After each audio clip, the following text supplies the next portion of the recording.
6.25 전쟁 당시 낙동강 전선까지 밀고 내려왔던 북한. 이때 상황이 얼마나 심각했으면 이전 영상에서 살펴보았던 것처럼 유엔에서 우리나라 사람들을 제주도나 일본, 사모아로 이주시킬 계획을 세우기도 했는데요. 그러나 우리나라와 유엔군은 끝까지 싸워 영토를 탈환하는 데 성공했죠. 그리고 여기 우리나라가 전쟁의 양상을 뒤엎는데 엄청난 공을 세운 레전드 오브 레전드 나라가 있었습니다. 바로 에티오피아. 에티오피아? 아프리카에 있는 나라 아니야? 6.25 전쟁이랑 에티오피아랑 무슨 상관인데? 라고 생각하실 수도 있지만 에티오피아는 6.25 전쟁 당시 전혀 상관도 없는 우리나라의 평화를 위해 참전을 결정했습니다. 그리곤 253전 253승 불패신화를 기록하면서 단 한 명의 포로도 없이 수습하지 못한 전사자 제로라는 유례없는 역사를 써 내려갔다고 하죠. 자, 그럼 오늘의 1급 비밀. 등에 난 상처는 군인의 수치다. 죽을 때까지 싸워. 6.25 전쟁에서 활약한 에티오피아 군대편 지금 바로 시작합니다. 시간을 거슬러 1950년 6월 25일 북한은 남북 군사 분계선인 38선을 넘어 불법으로 남침하면서 6.25 전쟁을 일으켰습니다. 이로 인해 유엔은 우리나라를 돕기로 했죠. 내래 말 안 듣는 남조선 간나들을 쓸어버리고 한반도를 공사 나갔어. 야, 멈춰! 뒤지기 싫으면 지금 당장 공격 중지하고 북한으로 돌아가라. 내래 그리 말하면 들을 줄 알았나? 그래봐야 하나도 안 무섭지 않간. 아, 좋게 말했더니 들어먹질 않네? 안되겠다, 넌 좀 맞자. 뭐 이런 식으로 유엔 안전보장이사회는 한국 군사지원 결의안을 채택했습니다. 이후 많은 국가들이 우리나라를 돕기 위해 지원군을 보냈죠. 병력 지원을 보낸 국가만 해도 16개국이나 되었다고 합니다. 게다가 의료 지원 5개국, 물자 지원 39개국, 물자 지원을 하겠다는 의사를 밝힌 곳도 3개국이 있었는데요. 이렇게 우리는 많은 국가의 도움을 받아 나라를 지킬 수 있었습니다. 지원을 보내준 모든 국가가 고마운 것은 사실이지만 이 중에서도 에티오피아는 적은 병력으로 레전드 오브 레전드를 찍으면서 우리나라를 지켜주었다고 하네. 6.25 전쟁 당시 에티오피아는 3차례에 걸쳐서 3,518명의 병력을 보냈다고 하거든요. 당시 한국군 사망자만 약 62만 명이고 유엔군 사상자가 약 15만 명이라고 하니 이건 그렇게 많은 병력이라고 볼 수는 없었죠.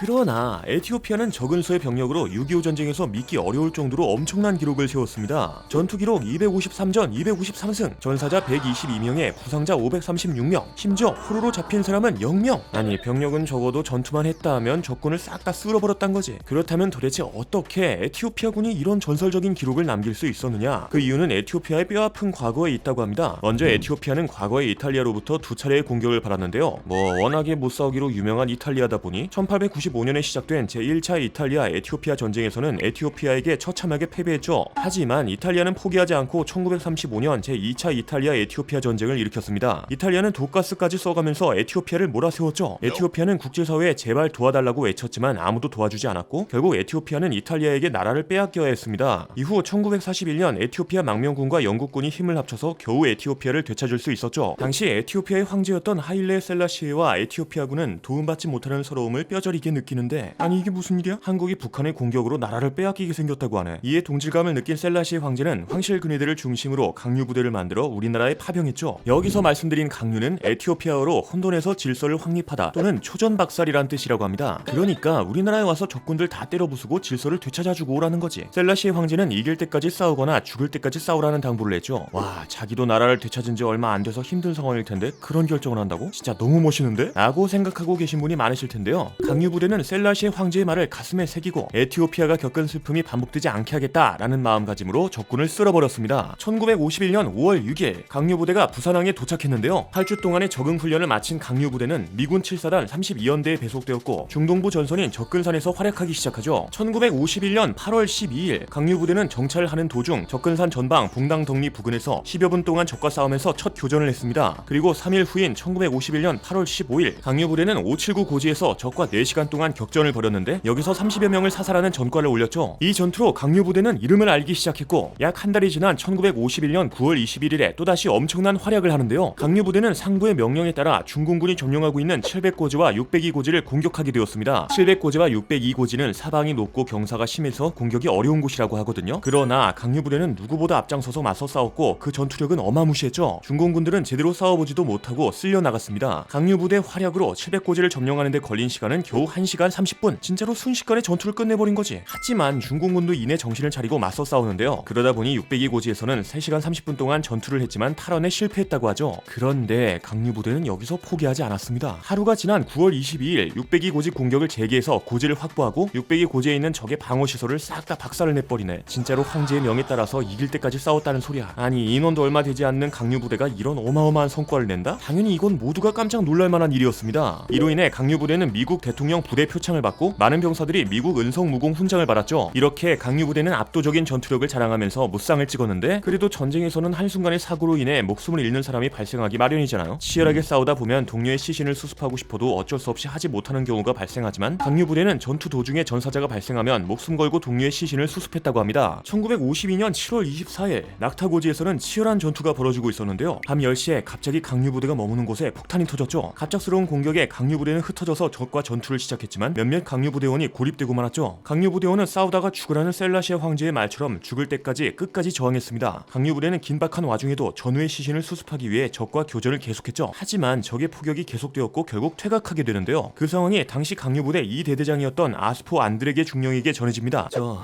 간밤에 적들의 기습으로 부대원들이 목숨을 잃었습니다.